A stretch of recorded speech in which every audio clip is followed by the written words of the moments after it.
Well, this morning we continue with our focus on the country's state of democracy. If you cast a ballot in 1994 or were around at the time, is the country's current state what you had imagined it would be 28 years later? With all the challenges facing the country, do you also think there's still hope?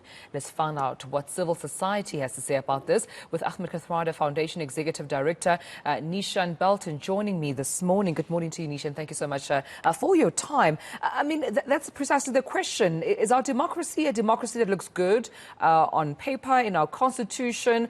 Does it also reflect in action? Good morning and greetings to your listeners.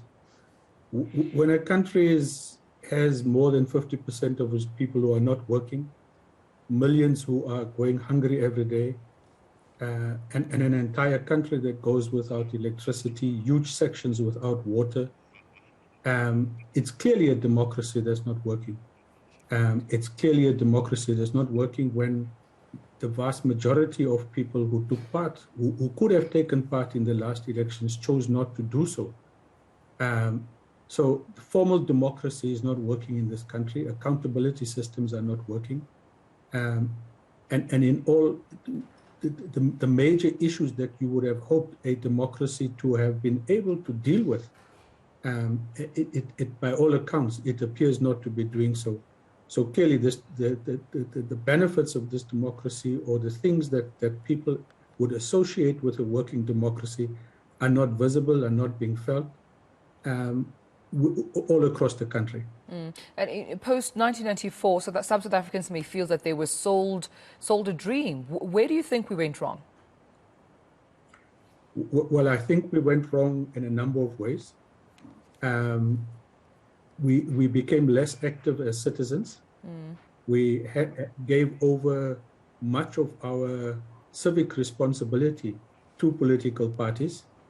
And in essence, I think that is where there's a huge mistake.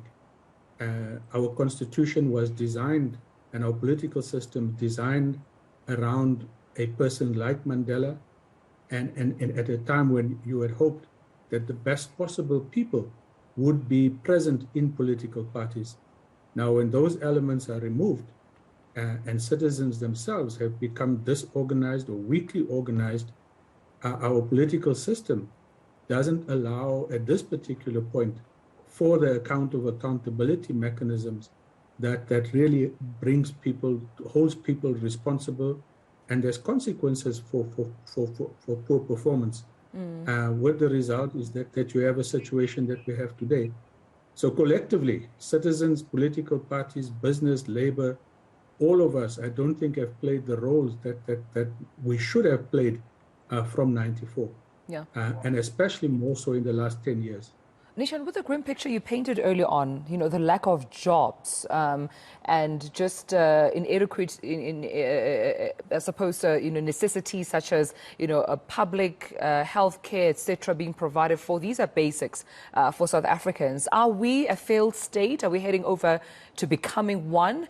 And, is there even hope for us to recover from where we are right now? I think there is immense hope across the length and breadth of this country. People are doing everything that they can to fix up their towns, to protect their towns, to feed millions of people on a day-to-day basis. But that energy needs to be redirected towards perhaps the key institutions that hold the power to solve problems on a national scale. And that is really our political system. We are not yet a failed state. Our judiciary functions independently. Our media functions independently. Civil society is very vibrant. There are huge pockets of solidarity across race, across class in this country. Not sufficient, but they are there.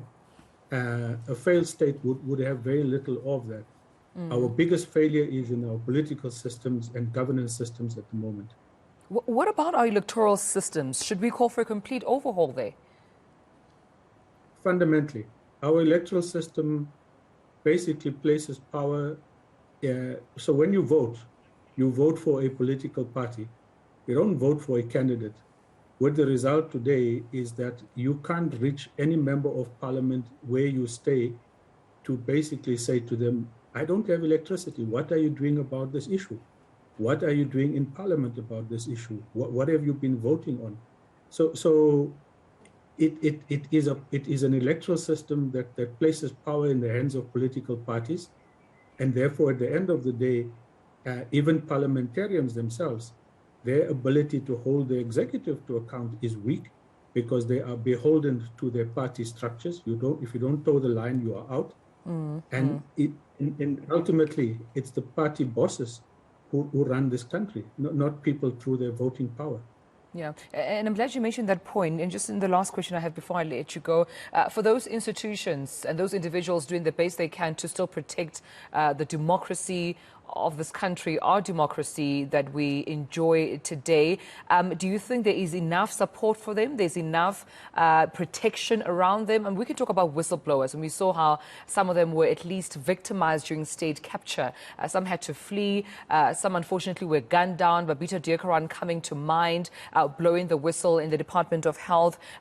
Do you think enough is done to protect those who, risk their lives to ensure that the democracy of this country continues to be fulfilled? No, and I don't think we should expect that there will be too much done, because if you want to change the power systems in this country, then those who are going to lose power are not going to take it very easily. You just have to see the performance of the police minister. And that is not even a whistleblower that he was responding to, but just somebody trying to hold him accountable.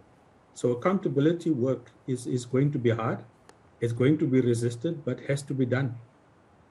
I leave it there, and I appreciate you speaking to me. Ahmed Kathrada Foundation Executive Director Nishan Bolton, thank you for your time this morning.